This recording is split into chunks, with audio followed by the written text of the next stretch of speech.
Hello friends, welcome to your channel R geomatics. आज ये जो जीएनएसएस का लेक्चर है, इसमें हम दो टॉपिक्स पढ़ेंगे। एक तो जीपीएस के सिग्नल स्ट्रक्चर के बारे में, मींस किस फॉर्म में हमारे पास रिसीवर जो है वो अपना सिग्नल जो सैटेलाइट से भेजा जाता है वो किस फॉर्म में आता है। ठीक है। और दूसरा हमारे पास हमने जैसे पढ़ा था precise positioning service and standard positioning service, तो हम जीपीएस के पोजिशनिंग सर्विस के बारे में पढ़ेंगे। हमने जो प्रीवियस लेक्चर में पढ़ा था वो प्रिंसिपल पढ़ा था, जीपीएस किस प्रिंसिपल पर काम करता है, ट्राइलिट्रेशन क्या होता है, हम उसको ट्राइलिट्रेशन क्यों बोलते हैं, उसके बाद जीपीएस रिसीवर से हम क्या क्या इन्फॉर्मेशन गैदर कर सकते हैं। तो वो चीज़ हमने प्रीवियस लेक्चर में देखी थी। आज हम जीपीएस सिग्नल स्ट्रक्चर देखेंगे, क्योंकि हमें पता है कि जो सेटेलाइट है वो कंटिन्यूसली सिग्नल्स भेजता रहता है, और जो हमारे पास रिसीवर है फ़ोन के अंदर, जो जीपीएस रिसीवर होता है या फिर नॉर्मल जो रिसीवर रहता है, वो हमारे पास रिसीव करता है उस सिग्नल को, डिकोड करके अपनी लोकेशन फाइंड आउट कर। और जो सिग्नल होता है उसके अंदर मेनली तीन फॉर्म्स होते हैं हमारे पास, कोडिंग कोड्स आते हैं हमारे पास। अब दो टाइप के कोड होते हैं, CYA code and P code. अब कौन सा बेटर होता है कौन सा नहीं होता है वो सब हम अभी डिस्कस करेंगे। उसके अलावा जो हमारे पास करियर फ्रिक्वेंसीज होती हैं हमारे पास, उसके बाद हमारे पास नेविगेशन मैसेज होता है, जो कि हमारे पास सेटेलाइट के इंफॉर्मेशन मीन्स उसकी ऑर्बिटल पैरामीटर्स की इन्फॉर्मेशन लेकर आता है। तो ये जो सिग्नल स्ट्रक्चर है वो चीज़ हम अभी देखते हैं। इसके अंदर सबसे पहले क्या है, दो टाइप के रेडियो सिग्नल्स होते हैं हमारे पास। एक तो CYA कोड होता है और दूसरा हमारे पास पी कोड होता है। CYA कोड जो होता है वो coarse by equation GPS code होता है, और पी कोड मतलब प्रिसाइज कोड होता है हमारे पास। सो ये जो कोड होता है हमारे पास वो बाइनरी फॉर्म में होता है, मीन्स जीरो और वंस के फॉर्म में होता है, जिसको हमारे पास बिट्स या चिप्स भी कहते हैं हमारे पास। और ये जो कोड होता है इसको हम बेसिकली PRN कहते हैं। ये इंपॉर्टेंट है टर्म, PRN मतलब कि सीडो रैंडम नॉइज। ये हर एक सेटेलाइट का स्पेसिफिक होता है। इसी के बेसिस पे हमारे पास सेटेलाइट की जो इन्फॉर्मेशन मिलती है वो PRN के बेसिस पे मिलती है, मतलब कि हर एक सेटेलाइट का डिफरेंट होता है हमारे पास। तो जो कोड आता है, हर एक सेटेलाइट अपना कोड भेजता है, उस कोड में इन्फॉर्मेशन रहती है उसकी टाइमिंग की इन्फॉर्मेशन के कब भेजा गया, क्योंकि उसी से हम टाइम डिफरेंस निकाल पाते हैं। तो वही है हमारे पास सीडो रैंडम नॉइज का मतलब है कि जो कोड्स भेजा गया हमारे पास, because they look like random और noise like signals and the codes are generated using a mathematical algorithm. तो सबका डिफरेंट होता है हमारे पास, इसी के बेसिस पे सेटेलाइट की आइडेंटिफिकेशन भी होती है हमारे पास। अब हमारे पास क्या PRN हमने समझा, उसके बाद हमारे पास क्या CYA कोड क्या होता है, क्योंकि CYA कोड जो है वो कोर्स एक्विजिशन कोड कहलाता है सबसे पहली बात। उसके बाद हमारे पास CYA कोड जो है वो टाइप ऑफ सिग्नल है जो जीपीएस यूनिट रिसीव करती है, मतलब जो रिसीवर रिसीव करता है वो CYA कोड को रिसीव करता है। अब जो CYA कोड है वो हमारे पास दो फ्रिक्वेंसी होती है हमारे पास, L1 और L2। तो जो CYA कोड होता है वो L1 फ्रिक्वेंसी पर सेंड किया जाता है। L1 फ्रिक्वेंसी कितना होती है, 1575.42 मेगाहर्ट्ज होती है हमारे पास। और इसका जो एक और करेक्टरिस्टिक्स है वो है हमारे पास कि CYA कोड जो होता है वो ब्रॉडकास्ट होता है SPS के ऊपर, मतलब कि स्टैंडर्ड पोजिशनिंग सर्विस। अब एक PPS होता है हमारे पास, प्रिसाइज पोजिशनिंग सर्विस, जो कि पी कोड होता है हमारे पास। लेकिन CYA कोड जो होता है वो SPS के लिए होता है। और SPS और PPS का होता है वो हम आगे वाली यूनिट में भी देखेंगे थोड़ी देर बाद। तो ये याद रखना कि CYA कोड जो ब्रॉडकास्ट होता है वो स्टैंडर्ड पोजिशनिंग सर्विस के ऊपर होता है। And it is easier for US military forces to jam and spoof CYA code. ये जो है वो हमारे पास, जैसे हमने वो चीज़ पढ़ी थी जिसमें कि हमारे पास जो सैटेलाइट क्लॉक का जो टाइमिंग इन्फॉर्मेशन रहती है उसको थोड़ा बहुत चेंज कर देते हैं, और थोड़ा बहुत चेंज से कि हमारे पास जो एक्यूरेसी मिलती है जीपीएस के कोऑर्डिनेट से या जो पोजीशन के रीडिंग मिलती है उसमें एरर इंट्रोड्यूस हो जाता है। तो उसको हम सेलेक्टिव अवेलेबिलिटी कहते हैं। इसका मतलब क्या है कि वो जानबूझ के एरर इंट्रोड्यूस किया जाता है जिससे कि एक्यूरेसी बेटर ना मिले और उसका मिसयूज ना हो। तो वही है कि CYA कोड को जैम और स्पूफ करना या उसको मॉडिफाई करना थोड़ा ईजी रहता है। द एडवांटेज जो होता है CYA कोड का वो क्या है, एक तो ये हमारे पास क्विकर होता है to use for acquiring satellite data and getting an initial position fixed. तो मतलब कि इससे डेटा जो एक्वायर करना वो ईजी तो होता है, बट इसकी एक्यूरेसी थोड़ा कम होती है as compare to P code, and it is the less accurate than the P code. The CYA code is a stream of 1023 binary digits, that is 1023 zeros और ones that repeats itself every millisecond. So जो code होता है वो हमारे पास binary digit form में send किया जाता है सेटेलाइट से। तो वही है कि CYA कोड जो है वो 1023 बाइनरी डिजिट्स में खुद को रिपीट करता रहता है हर एक मिली सेकेंड में। इसका मतलब क्या है कि जो चिपिंग रेट होता है CBI कोड का वो है हमारे पास 1.023 MBPS मेगाबाइट्स पर सेकेंड्स। तो ये चीज़ भी हो सकता है पूछा जा सके, तो ये डेटा भी आपको याद रखना है कि CBI कोड का जो चिपिंग रेट होता है वो 1.023 MBPS होता है हमारे पास। इसका मतलब क्या है कि जो ड्यूरेशन होता है हमारे पास एक बिट का अप्रोक्सीमेटली 1 माइक्रोसेकंड और इक्विवेलेंटली 300 मीटर लगता है हमारे पास।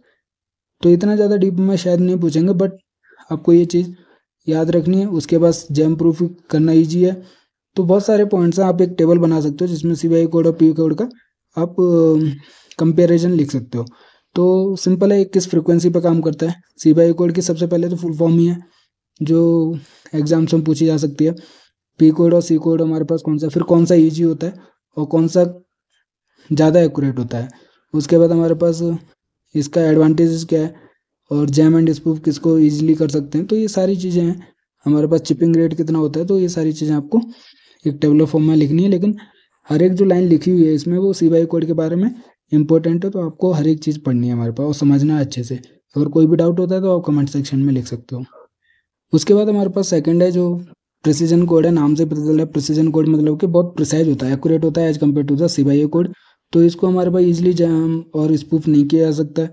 और ये जो हमारे पास जैसे कि CBI कोड L1 फ्रिक्वेंसी पे काम करते हैं, ये हमारे पास दोनों फ्रिक्वेंसी पे काम करता है, L1 बैंड पर भी और L2 बैंड पर भी। तो पढ़ लेते हैं हमारे पास। P code provides highly precise location information, तो इसकी जो एक्यूरेसी होती है वो बेटर होती है। P code is difficult to jam and spoof, तो ये उसका एंटी वर्जन है हमारे पास, मतलब कि थोड़ा बेटर एडवांस्ड वर्जन है CBI कोड का। ठीक है। The US military is primary user of the P code transmission and it uses encrypted form of the data known as by code so that only special receivers can access the information. तो P code क्या है हमारे पास, एक तो accurate होता है, तो एक्यूरेटी जो है एक्यूरेसी गलत हाथों में ना चली जाए, तो US मिलिट्री इसका यूज करती है हमारे पास। और जो है पी कोड जो है एक अलग टाइप का एनक्रिप्टेड फॉर्म होता है हमारे पास, जिसको डिकोड करना हर एक रिसीवर डिकोड नहीं कर पाता, स्पेशल रिसीवर चाहिए उसको डिकोड करने के लिए, जिसको हम वाई कोड भी कहते हैं हमारे पास। तो ये हमारे पास US मिलिट्री के द्वारा यूज किया जाता है पी कोड। और पी कोड जो होता है हमारे पास ब्रॉडकास्ट होता है दोनों फ्रिक्वेंसी पर, L1 बैंड पर भी जो 1575.42 मेगाहर्ट्ज थी और L2 बैंड पर भी जो 1227.6 मेगाहर्ट्ज है हमारे पास। उसके बाद जो हमारे पास मिलिट्री कोड्स हैं दो, वो भी L1 L2 फ्रिक्वेंसी पर अवेलेबल हैं। बट हम क्या पी कोड पढ़ रहे हैं। पी कोड जैसे कि हमारे पास CBI कोड किस पे ब्रॉडकास्ट कर रहा था, SPS पे हमारे पास, लेकिन पी कोड ब्रॉडकास्ट करता है हमारे पास PPS पे, प्रिसाइज पोजिशनिंग सर्विस पे। ठीक है। About which you will study in the next section, हम अभी थोड़ी देर बाद देखेंगे। So it takes the P code to repeat itself in 266 days by its rate of 10.23 MBPS। तो जैसे कि उसका 110 था CBI कोड में, यहाँ पर जो इसका रेट है हमारे पास, जो खुद को रिपीट करने का रेट है वो है 10.23 MBPS, एग्जैक्टली 10 टाइम्स ज़्यादा है as compare to CBI code. तो ये सारा डेटा आपको याद रखना, क्योंकि एग्जाम्स में सीधा सीधा पूछा जाएगा हमारे पास। अब ये जो पी कोड है हमारे पास वो 266 में अपने आप को रिपीट करता है, तो उसके लिए इसको क्या 38 सेगमेंट में डिवाइड किया गया है, और हर एक सेगमेंट जो है वो 1 वीक लॉन्ग होता है हमारे पास। अब इसमें से जो 38 सेगमेंट्स है उसमें से 32 सेगमेंट जो है वो असाइन किए गए हैं GPS सैटेलाइट्स के लिए। और हर एक सैटेलाइट जो वो है, इसका मतलब क्या है कि हर एक satellites transmits a unique 1 week segment of the P code which is initialized every Saturday और संडे मिडनाइट क्रॉसिंग। तो हर एक वीक में हमारे पास हर एक सैटेलाइट जो है वो यूनिक कोड को ट्रांसमिट करती है हमारे पास। The remaining 6 segments are reserve for other uses. The P code is design primarily for military purpose because accuracy is better. So ये जो डिजाइन हुआ है हमारे पास जनरली मिलिट्री पर्पज के लिए हुआ था। It was available to all users until January 31, 1994. P code was encrypted by adding to it an unknown W code. This encryption is known as the anti-spoofing. अब जैसे कि हमारे पास CBI कोड था, CBI code के हमारे पास generally easily होता था jam और स्पूफ करना, तो इसको जैम और ईजिली स्पूफ ना किया जाए तो उसके लिए एक एंटी स्पूफिंग कोड डाला गया, मीन्स एनक्रिप्शन फाइल डाली गई एंटी स्पूफिंग, और उसको हम W कोड बोलते हैं, जो अननोन है, वो हर एक रिसीवर के द्वारा डिकोड नहीं हो सकती, उसके लिए स्पेशल रिसीवर्स होते हैं। तो उसी की वजह से पी कोड की जो एक्यूरेसी है वो बेटर हो जाती है और उसको स्पूफ करना थोड़ा मुश्किल हो जाता है हमारे पास। अब जैसे कि हमने CBI कोड क्या होता है, पी कोड तो हो गया, लेकिन अब उनका कंपेरिजन देखें, उनका डिफरेंस देखें, क्या क्या डिफरेंस है हमारे पास तो वो देख लेते हैं एक बार। अब जैसे कि हमें पता है कि पी कोड जो है वो हमारे पास दोनों फ्रिक्वेंसी पे काम कर सकता है, L1 बैंड पर भी और L2 बैंड पर भी। लेकिन CBI कोड जो है सिर्फ L1 बैंड को कैरी करता है। उसके अलावा पी कोड इसीलिए हमारे पास जो मॉड्यूलेशन होता है पी कोड का वो बाई फेज मॉड्यूलेशन होता है, because carrier phase is shifted by 180 degree when the code value changes from 0 to 1 और फ्रॉम 1 to 0। मतलब कि जब डिकोडिंग जो कोड्स होता है जब 1 to 2 होता है 1 to 0 होता है तो ये हमारे पास क्या है 180 डिग्री शिफ्ट हो जाता है। जो कैरियर फेज होता है हमारे पास वो 180 डिग्री चेंज हो जाता है। तो ये क्या है हमारे पास बाई फेज मॉड्यूलेशन है हमारे पास। और each satellite assigned a unique CBI code which enables the GPS receiver to identify the satellite transmitting that particular code. तो हर एक सैटेलाइट जो है जनरली CBI कोड तो रखती है, पी कोड जो है उसके डिकोड करने के लिए कुछ स्पेशल रिसीवर चाहिए होते हैं हमारे पास। अब एंटी स्पूफिंग क्या होता है? एंटी स्पूफिंग मतलब कि ईजिली उसको स्पूफ ना कर सके। तो जैसे कि एंटी स्पूफिंग है इसका मतलब वो क्या है, एक्यूरेसी बेटर। अब एक्यूरेसी बेटर है तो वो जनरली कौन करता है हमारे पास, मिलिट्री पर्पज़ के लिए। और जो मिलिट्री है वो जानबूझ के, जैसे सेलेक्टिव अवेलेबिलिटी में क्या होता था हमारे पास, जानबूझ के एरर डाला जाता था जिससे कि सिविलियंस उसका इतनी बेटर एक्यूरेसी ना अचीव कर पाए। तो एंटी स्पूफिंग क्या है वो सिमिलर है हमारे पास जनरली। ये भी एक मैकेनिज्म है intended to defeat deception jamming through encryption of the military signals. तो हमारे पास मिलिट्री उसको मिलिट्री यूज के लिए हमारे पास अवेलेबल होता है। पी कोड जो होता है वो एंटी स्पूफिंग होता है। तो एंटी स्पूफिंग एक मैकेनिज्म है हमारे पास जिससे कि जैमिंग ना हो सके, उसको जैमिंग से बचाने के लिए एनक्रिप्शन फाइल उसमें एक ऐड किया जाता है, जैसे हमने डब्ल्यू कोड पढ़ा था। ठीक है, it is similar to the selective availability in that its intention is to deny civilian and hostile powers access to P code part of the GPS signal. क्योंकि पी कोड का हमारे पास जैसे कि accuracy better होती है तो civilian use ना कर पाए। तो सिमिलर है सेलेक्टिव अवेलेबिलिटी का, एंटी स्पूफिंग भी सेम है हमारे पास। जो पी कोड में एनक्रिप्शन की जाती है हमारे पास सिग्नल्स की, जिससे कि उसको सिविलियन यूज ना ले सकें। तो ये हमारे पास CBI कोड और पी कोड का था। PRN हमने जैसे देखा ये इंपॉर्टेंट है हमारे पास। PRN 1 मार्क्स के क्वेश्चंस में इजीली पूछा जा सकता है। अब MSQs होते हैं हमारे पास तो उसमें एक लाइन या एक ऑप्शन ऐसा बना देते हैं कि हर एक चीज़ इंपॉर्टेंट ही हो रही है आजकल। PRN क्या होता है हमारे पास, स्यूडो रैंडम नॉइज होता है हमारे पास। सबसे पहले उसके फुल फॉर्म देखना है हमारे पास, स्यूडो रैंडम नॉइज। तो नॉइज है हमारे पास, तो नॉइज हमें पता है कुछ भी मतलब एक्स्ट्रा चीज़ ऐड कर देना।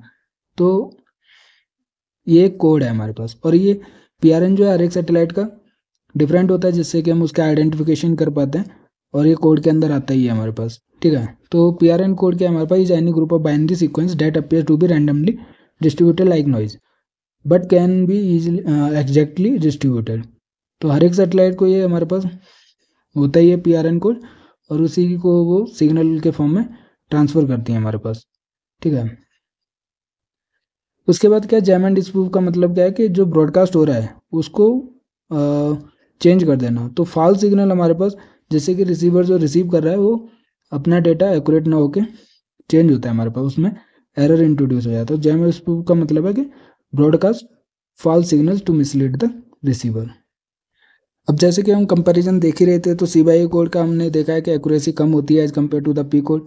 CBI कोड जो है वो हमारे लेस कॉम्प्लेक्स होता है and is available to all users. तो ये जो लाइन थी वो हमारे पास पूछी गई थी गेट एग्जाम्स में, तो ये इंपॉर्टेंट है। हर एक लाइन जो है वो GPS से रिलेटेड, GNSS GPS से रिलेटेड बहुत इंपॉर्टेंट है हमारे पास। ये जो PDF है मैंने कंपाइल की हुई है, और जो इम्पोर्टेंट है गेट एग्जाम्स के लिए उसी पैराग्राफ सारी एक लाइन इंपॉर्टेंट है मतलब कि। और हमने ये चीज़ भी देखी थी कि CBI कोड जो है वो हमारे पास 1.023 Mbps होता है उसका जो रेट होता है, लेकिन जो पी कोड होता है वो 10 टाइम्स फास्टर होता है एज द CBI कोड। और पी कोड जो हमारे पास खुद को रिपीट करता है 266 डेज में। तो मतलब कि बहुत लंबा हमारे पास वेरी लॉन्ग सीक्वेंस होता है बाइनरी डिजिट्स को रिपीट करने का।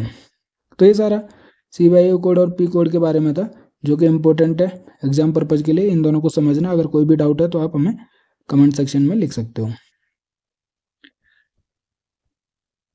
अब जैसे कि हमने सिग्नल में देखा था कि कैरियर फ्रिक्वेंसीज होती हैं हमारे पास, कोड्स होते हैं हमारे पास, और नेविगेशन मैसेज होता है। अब नेविगेशन मैसेज देख लेते हैं। हमें ये तो पता है नेविगेशन मैसेज जो जनरली एफएमआरएस डेटा या अल्मानक डेटा जिसको कहते हैं वो लेकर आता है। कहने का मतलब है कि जो सैटेलाइट की लोकेशन या ऑर्बिटल इन्फॉर्मेशन रहती है उसको कैरी करके लाता है। उसी के बेसिस पे हम डिस्टेंस कैलकुलेट कर पाते हैं ना। अपना जो रिसीवर रहता है और सैटेलाइट के बीच का जो डिस्टेंस होता है उसी वही हमारे पास लेटरल ट्राइलेट्रेशन जो होता है वही प्रिंसिपल होता है जीपीएस को पोजीशन कैलकुलेट करने के लिए। तो नेविगेशन मैसेज क्या है हमारे पास? Navigation message is the data stream added to both L1 and L2 carriers as binary biphase modulation. तो L1 L2 कैरियर्स फेज में हमारे पास इसको सेंड किया जाता है। The navigation message along with other information contains the coordinates of the GPS satellites as a function of time. तो ये line important है हमारे पास कि नेविगेशन मैसेज क्या हमारे पास इन्फॉर्मेशन तो लेकर आता है बहुत सारी, लेकिन उसके अलावा जो मेन इन्फॉर्मेशन है वो हमारे पास कोऑर्डिनेट इन्फॉर्मेशन जीपीएस सैटेलाइट्स की, और किस फॉर्म में? As a function of time. ठीक है, उसको डिकोड किया जाता है फिर उसको कैलकुलेट किया जाता है। उसके अलावा सैटेलाइट की हेल्थ स्टेटस कैसा है, सैटेलाइट की क्लॉक करेक्शन क्या है हमारे पास, अगर कोई भी, क्योंकि बहुत मुश्किल होता है थोड़ा बहुत भी चेंज होता है तो बहुत ज़्यादा चेंज आ जाता है हमारे पास, मिली सेकेंड नैनो सेकेंड्स में भी अगर चेंज होता है तो बहुत ज़्यादा एरर आता है वो। जबकि हमारे पास जो सैटेलाइट्स होती हैं हमारे पास वो डेली मॉनिटर होती रहती हैं हमारे पास, मीन्स उनका जो ऑर्बिटल पीरियड या ऑर्बिटल जो कोऑर्डिनेट है वो चेक होता रहता है, और अगर कुछ भी एरर होता है तो उसको अपडेट किया जाता है। उसके बावजूद भी हमारे पास कुछ ना कुछ एरर होता है हमारे पास। तो सैटेलाइट की हेल्थ का इन्फॉर्मेशन, सैटेलाइट की क्लॉक की करेक्शन कि कितना करेक्शन होना चाहिए वो अप्लाई करता है हमारे पास, खुद ही अप्लाई हो जाता है रिसीवर के द्वारा। लेकिन ये इन्फॉर्मेशन कौन लेकर आता है? नेविगेशन मैसेज लेकर आता है हमारे पास। सैटेलाइट का अलमाइनक और एटमॉस्फेरिक डेटा, जिसको हम एफएमआरएस डेटा भी कह सकते हैं, जो ऑर्बिटल इंफॉर्मेशन लेकर आता है सैटेलाइट्स की। Each satellite transmit its own navigation message with information on the other satellite such as the approximate location and health status. तो ये जो नेविगेशन मैसेज होता है हर एक सैटेलाइट वो उसको ट्रांसमिट करती है, और हर एक सैटेलाइट का डिफरेंट होता है हमारे पास, क्योंकि उसका ऑर्बिटल कोऑर्डिनेट और हमारे पास जो भी करेक्शन होता है, जो भी उसका एटमॉस्फेरिक डेटा होता है वो सारा डिफरेंट होता है हमारे पास। तो हर एक सैटेलाइट का जो नेविगेशन मैसेज होता है वो हमारे पास डिफरेंट होता है, यूनिक होता है हमारे पास। अब जो हमारे पास दो फ्रिक्वेंसीज होती हैं हमारे पास L1 L2 हमने देखा था 1575.42 L1 होती है मेगाहर्ट्ज में, और L2 जो होती है वो 1227.60 मेगाहर्ट्ज होती है। और ये भी पता है हमें कि L1 L2 दोनों जो है हमारे पास P code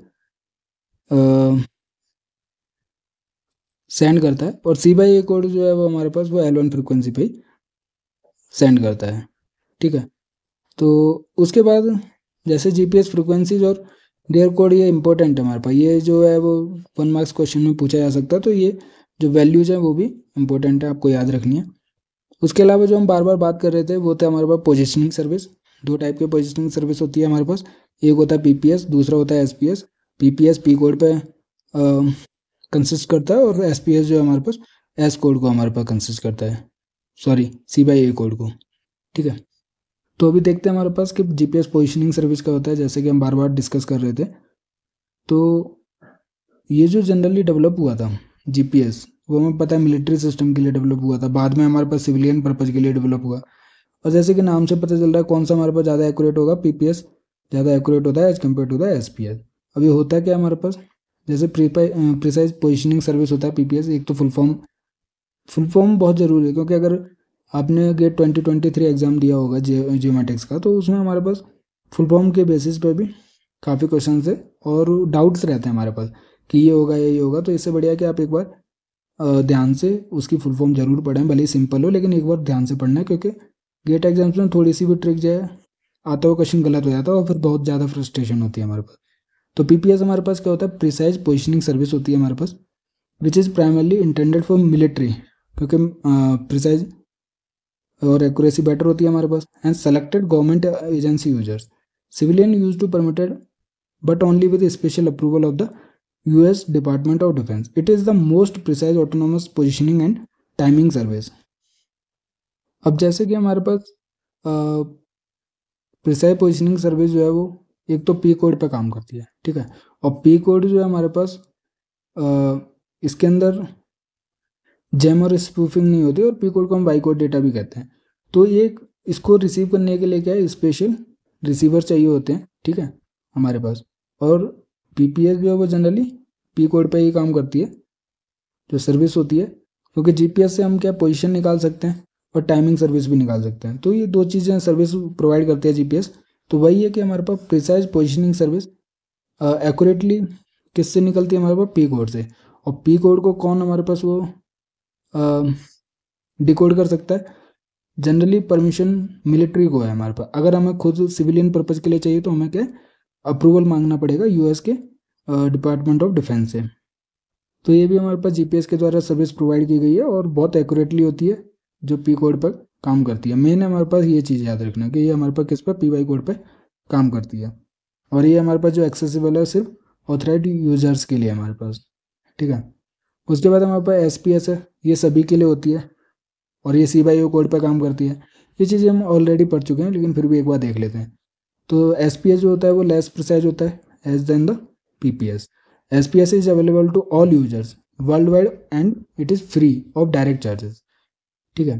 there are no restrictions on SPS usage, it uses the second transmitter GPS code known as the CBO code.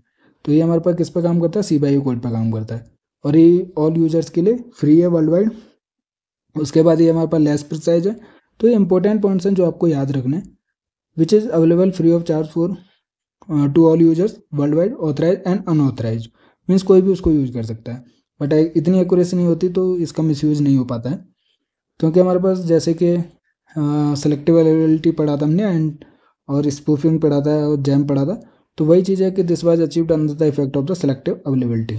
जानबूझ के टाइमिंग की इन्फॉर्मेशन को चेंज किया जाता है जिससे कि एक्यूरेसी गिर जाती है हमारे पास जो पोजिशनिंग का डेटा आता है। तो ये हमारे पास पोजिशनिंग सर्विस था। उसके बाद पहले हमने सिग्नल का स्ट्रक्चर पढ़ा, कौन कौन से कोड होते हैं, कौन कौन सी फ्रिक्वेंसी होती है, क्या रेंज होती है, कौन सा किस पे काम करता है। उसके बाद एसपीएस क्या होता है, पीपीएस क्या होता है। ये जो 4-5 पॉइंट हमने आज जो पढ़े हैं वो बहुत बहुत बहुत इंपॉर्टेंट है, खास करके गेट एग्जाम के लिए। फिर अब हम देखते हैं हमारे पास कि सूडो रेंज मेजरमेंट्स क्या होता है। सूडो रेंज हमारे पास रेंज नाम है हमारे पास। तो रेंज जनरली किसको कहते हैं, हम डिस्टेंस को कहते हैं। और डिस्टेंस हम किसका कैलकुलेट करते हैं, ऑब्वियसली सैटेलाइट और रिसीवर के बीच का डिस्टेंस हम कलेक्ट करते हैं हमारे पास, ठीक है। तो सूडो रेंज मेजरमेंट क्या होता है कि pseudo range measurement is the measure of the range और distance between the GPS receiver and the GPS satellite. You can say more precisely it is the distance between the GPS receivers and GPS satellites antenna. क्योंकि हम तो जो distance calculate किया जाता है वो हमारे पास जो सैटेलाइट्स का एंटीना होता है और जीपीएस रिसीवर का जो एंटीना होता है हमारे पास, उनके बीच का डिस्टेंस होता है। तो आप समझ ही सकते हो कि यहाँ पर ही हमारे पास इतना एरर ऑब्वियसली आता ही है हमारे पास। और ये जो सैटेलाइट्स का जो डिस्टेंस हम कैलकुलेट करते हैं, जीपीएस रिसीवर और सैटेलाइट के बीच का जो डिस्टेंस कैलकुलेट करते हैं, उसी के बेसिस पे हमारे पास जो कैलकुलेशन होती है, पोजीशन की कैलकुलेशन होती है। तो ये बहुत इंपॉर्टेंट होता है हमारे पास इन दोनों के बीच का डिस्टेंस निकालना। और ये कहाँ से मिलती है इन्फॉर्मेशन हमारे पास, ये जनरली जो कोड हमारे पास आता है सैटेलाइट के द्वारा जो रिसीव करता है रिसीवर, वहाँ से हमारे पास चाहे वो पी कोड हो चाहे सीवाईए कोड हो, कोई सा भी कोड हो, वो इस इन्फॉर्मेशन को लेकर आता है हमारे पास। और उसी से हमारे पास जो सीडो रेंज होती है वो कैलकुलेट की जाती है और उसी प्रिंसिपल के बेस पे हमारे पास पोजीशन कैलकुलेट होती है। उसके अलावा जो हमारे पास चीज़ होती है वो है हमारे पास करियर और फेज मेजरमेंट। अब जैसे कि हमारे पास कोड से तो हमारे पास टाइमिंग इन्फॉर्मेशन रहती है, उससे हमें पता है कि जो सिग्नल होता है वो ट्रैवल करता है किससे करता है, स्पीड ऑफ लाइट से करता है। तो उससे मल्टीप्लाई करके हमारे पास डिस्टेंस या रेंज कैलकुलेट हो जाती है। बट दूसरा जो मेथड है वो हमारे पास करियर और फेज मेजरमेंट से हम रेंज कैलकुलेट कर सकते हैं। तो उसके लिए हमारे पास क्या है, जो जीपीएस रेंजेज है वो कैलकुलेट हो सकती है करियर एंड फेज मेजरमेंट से। सो जो रेंज होती है वो जनरली सिंपल सा फॉर्मूला होता है कि sum of the total number of full carrier cycles plus fractional cycles. हमारे पास क्या है, carrier cycle, full carrier cycles plus fractional cycles, ठीक है, और इनटू का करियर वेवलेंथ। इन दोनों को मल्टीप्लाई करके हम क्या रेंज निकाल सकते हैं।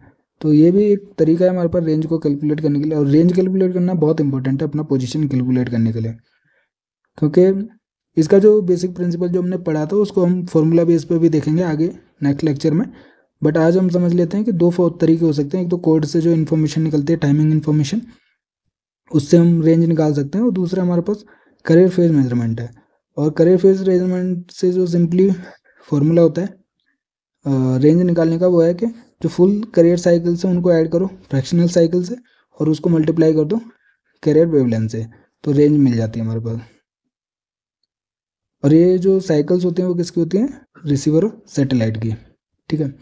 The range determined with the carrier phase parameters are far more accurate than those obtained with the codes. तो जो रेंज हम निकालते हैं कैरियर और फेज मेजरमेंट से, वो ज़्यादा एक्यूरेट होता है as compare to the codes. तो ये चीज़ें आपको याद रखनी है, क्योंकि यही चीज़ें जो है ऑप्शंस में, MSQ के ऑप्शंस में which are true, which statements are not true, तो उनके बेसिस पे हमारे पास इनको पुटअप किया जाता है आजकल। तो इनको अच्छे से समझना, और हर एक लाइन इंपॉर्टेंट है तो उसको अच्छे से पढ़ना बहुत ज़रूरी है। उसके बाद हमारे पास है ट्रायल इटरेशन। हमें पता है कि ट्रायल इटरेशन क्या होता है। ये तो एक सबसे पहला है कि बात ये जानने वाली है कि ट्रायल इटरेशन के प्रिंसिपल पर ही हमारे पास जीपीएस का जो है पोजीशन कैलकुलेशन पॉसिबल है हमारे पास, या उसी मेथड पे काम करता है हमारे पास। तो GPS is based on the satellite ranging. Distance निकालते हैं हम डिफरेंट सैटेलाइट से, और जितनी देर तक हम सैटेलाइट के कांटेक्ट में रिसीवर को रखते हैं उतनी ज़्यादा कैलकुलेट वो अपना करता है, और उसी कैलकुलेशन के बेसिस पे अपने पोजीशन को बार बार कैलकुलेट करता रहता है, और फिर जो एरर होता है वो मिनिमाइज होता रहता है। तो वही है कि सैटेलाइट रेंजिंग निकालना जरूरी है पोजीशन निकालने के लिए। तो it require calculation of the distance between the receiver and the position of 3 और मोर सैटेलाइट। मिनिमम 4 चाहिए, क्योंकि 4 कंपोनेंट्स होते हैं हमारे पास, एक तो एक्स, वाई और जेड। उसके अलावा हमारे पास एक टाइम कंपोनेंट होता है कि इसी टाइम पे हमारे ये निकाला गया, तो उसको सिंप्लीफाई करने के लिए फोर्थ कंपोनेंट चाहिए होता है हमारे पास। तो सिंपल सी मैथ होती है हमारे पास इसमें कि डिस्टेंस निकालते हैं एक तो रिसीवर और पोजीशन या सैटेलाइट जो होती हैं। अब मिनिमम 3 होती हैं, 3 इक्वेशंस तो निकाली जाती है हमारे पास। मीन्स 3 सैटेलाइट से तो हमारे पास पोजीशन कैलकुलेट हो जाती है, बट हमारे पास मिनिमम एक्यूरेटली पोजीशन निकालने के लिए कितनी सैटेलाइट चाहिए? 4 सैटेलाइट चाहिए। ठीक है। If elevation is desired we need 4 satellites. ठीक है। Then applying simple mathematics, assuming that the positions of the satellite are known, subsequently the location of the receiver can be calculated by determining the distance from each of the satellites to the receivers. अब जैसे मैं फिर से बता देता हूँ कि मान लीजिए ये सैटेलाइट्स है, ठीक है, और ये हमारे पास कोई रिसीवर है, एक ही सैटेलाइट से ले रहा हूँ। ऐसे हमारे पास क्या है, एक ही सैटेलाइट है, 2, 3, ऐसे 4 सैटेलाइट मान लीजिए। बट हम क्या एक सैटेलाइट से समझा देते हैं, जैसे D1 डिस्टेंस है इन दोनों के बीच का, ये कोड या कैरियर फेज मेजरमेंट से निकलेगा D1। उसके बाद ये जो इसके कोऑर्डिनेट्स XYZ हैं जो हमें निकालने हैं, और ये हमारे पास नेविगेशन मैसेज में X1, Y1 और Z1 की इन्फॉर्मेशन मिलती है।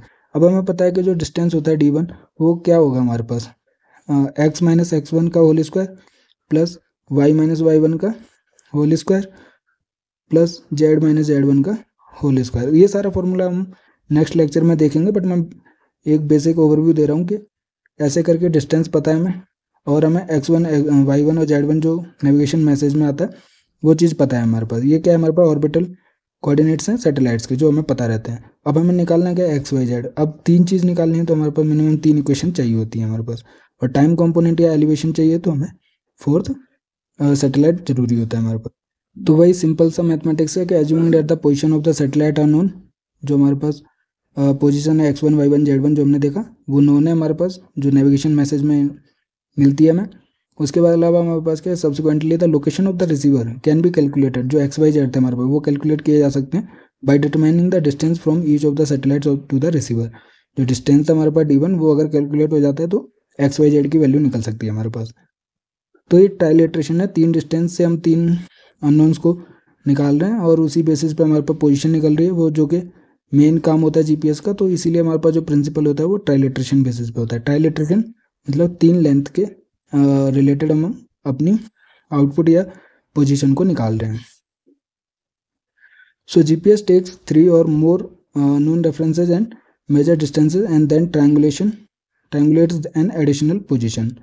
तो हमारे पास एलिवेशन के लिए हमारे पास 4 सैटेलाइट चाहिए, और 3 कोऑर्डिनेट्स निकालने के लिए 3 इक्वेशन चाहिए, या 3 अननोन निकालने के लिए हमारे पास 3 इक्वेशन चाहिए, और 4th हमारे पास टाइम कंपोनेंट होता है। तो मिनिमम एक्यूरेटली प्रिसाइजली अपनी पोजीशन निकालने के लिए 4 सैटेलाइट की जरूरत पड़ती है।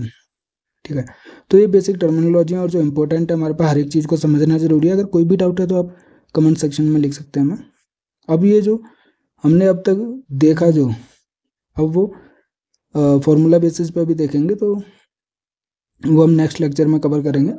अगर आपको कोई भी डाउट होता है या कोई भी प्रॉब्लम होती है तो आप प्लीज़ कमेंट सेक्शन में लिख सकते हैं, और जो PDF है नोट्स जो है इसके वो आप हमारे टेलीग्राम से डाउनलोड कर सकते हैं। तो अगर आपको वीडियो पसंद आया तो प्लीज़ लाइक कीजिए, शेयर कीजिए, सब्सक्राइब कीजिए और गेट ज्योमेटिक्स की प्रिपरेशन करते रहिए आर्य ज्योमेटिक्स के साथ।